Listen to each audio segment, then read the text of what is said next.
धारा 498 किसी भी प्रकार की शिकायत थाने में हमारे खिलाफ दर्ज होती है, हम बौखला जाते हैं, परेशान हो जाते हैं कि क्या करें, कैसे करें बचाव इन एलिगेशन से जो झूठे हम पर लगा दिए गए हैं, मैनिपुलेट करके हम पर लगा दिए गए हैं। हम बताएंगे आपको, बने रहिए हमारे साथ।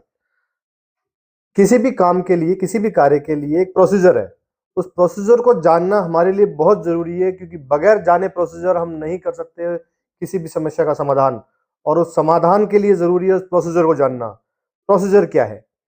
किसी भी क्रिमिनल एक्ट के अंदर, किसी भी क्रिमिनल प्रोसीडिंग में सबसे पहले दर्ज होती है एफआईआर। एफआईआर पर 498 ए के अंदर स्पेसिफिक है, माननीय सर्वोच्च न्यायालय द्वारा विभिन्न न्यायिक दृष्टांतों में यह सिद्धांत प्रतिपादित किया गया है कि 498 ए के तहत किसी प्रकार की कोई भी प्रथम सूचना रिपोर्ट दर्ज होने से पहले उस पर काउंसलिंग है आवश्यक। और कोई भी महिला थाना जिसमें इस प्रकार की एफआईआर दर्ज होती है, वो पहले शिकायत के रूप में दर्ज होती है और उस पे काउंसलिंग ऑफिसर, अनुसंधान अधिकारी दोनों पक्षों की काउंसलिंग कराते हैं कि क्या किसी भी प्रकार से इनके मतभेद किए जा सकते हैं दूर, क्या किसी भी वार्ता के माध्यम से, सुलह वार्ता के माध्यम से इनका डिस्प्यूट किया जा सकता है रिजॉल्व। वो प्रयास विफल होने के बाद ही आती है नेक्स्ट स्टेज, एफआईआर दर्ज होने की। एफआईआर दर्ज होने के बाद में जरूरी है कि आपको नोटिस दिया जाए। माननीय सर्वोच्च न्यायालय ने अपने कई विभिन्न न्यायिक दृष्टांतों के माध्यम से कई महत्वपूर्ण सिद्धांत पारित किए गए हैं, जिनकी अनभिज्ञता हमारे लिए तकलीफ का कारण होती है। हमें उन चीजों को जानना जरूरी है। अनिश कुमार का एक विशेष जजमेंट के जरिए माननीय सर्वोच्च न्यायालय ने सिद्धांत प्रतिपादित किया है कि 7 साल से कम सजा दिए जाने योग्य आपराधिक कार्यों के लिए दंडित किए जाने का जो प्रावधान है, उसमें आप किसी भी प्रकार से किसी व्यक्ति को सीधे गिरफ्तारी की कार्रवाई कर नहीं सकते। कोई भी थाने के अंदर किसी प्रकार से 7 साल से कम अवधि के लिए दंडित किए जाने वाले अपराध के लिए सीधे गिरफ्तारी नहीं हो सकती है। अगर होती है तो गैर कानूनी है। इसके लिए जरूरी है कि पहले पूर्व में जो 41A के प्रोविजंस थे, उनके तहत दिया जाना नोटिस बहुत जरूरी है।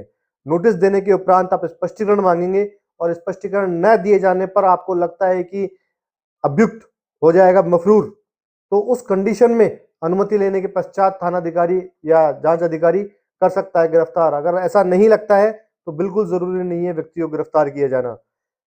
किसी भी प्रकार से हम दबाव में आते हैं ये देखते ही कि इस धारा के तहत एफआईआर हो गई है दर्ज, हमारी नहीं होगी कहीं सुनवाई, अब हम क्या करें? आपके पास में अपने पास उपलब्ध समस्त साक्ष्य के दस्तावेजात को जांच अधिकारी के समक्ष रखना।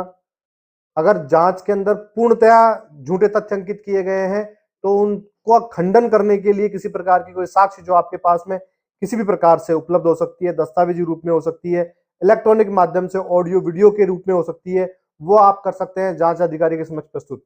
यदि जांच अधिकारी नहीं करता है आपकी सुनवाई तो आप उनके उच्च अधिकारियों से कर सकते हैं शिकायत जरिए रिप्रेजेंटेशन।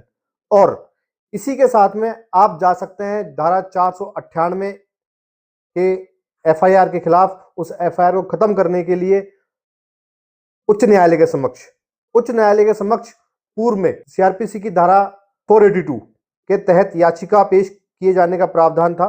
वर्तमान में 528 बीएनएसएस के प्रोविजंस लागू हो गए हैं, जिनमें आप माननीय उच्च न्यायालय की असीमित शक्तियों का प्रयोग करते हुए अपने पक्ष को वहां रखकर और किसी प्रकार की अवैधानिक कार्रवाइयां जो आपके खिलाफ झूठी पेश की गई हैं, उनको निरस्त करवाने की कार्रवाई कर सकते हैं पेश।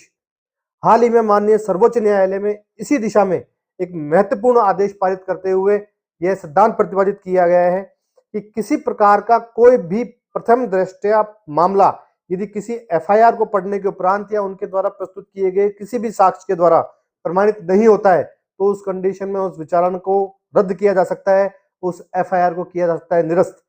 ये हाल ही में माननीय सर्वोच्च न्यायालय द्वारा Digambar versus state of Maharashtra के एक महत्वपूर्ण प्रकरण में आदेश पारित किए जाने के उपरांत प्रतिपादित किया है ये सिद्धांत। और सिद्धांत के जरिए ये हो गया है पूरी तरह से स्थापित कि अब नहीं होगा हरेसमेंट, नहीं होगी प्रताड़ना और नहीं होगा कोई मजलूम परेशान धारा 498 ए के अवैध और अनुचित दुरुपयोग से। तो आप इसी प्रकार बने रहिए हमारे चैनल लॉ सफारी के साथ में।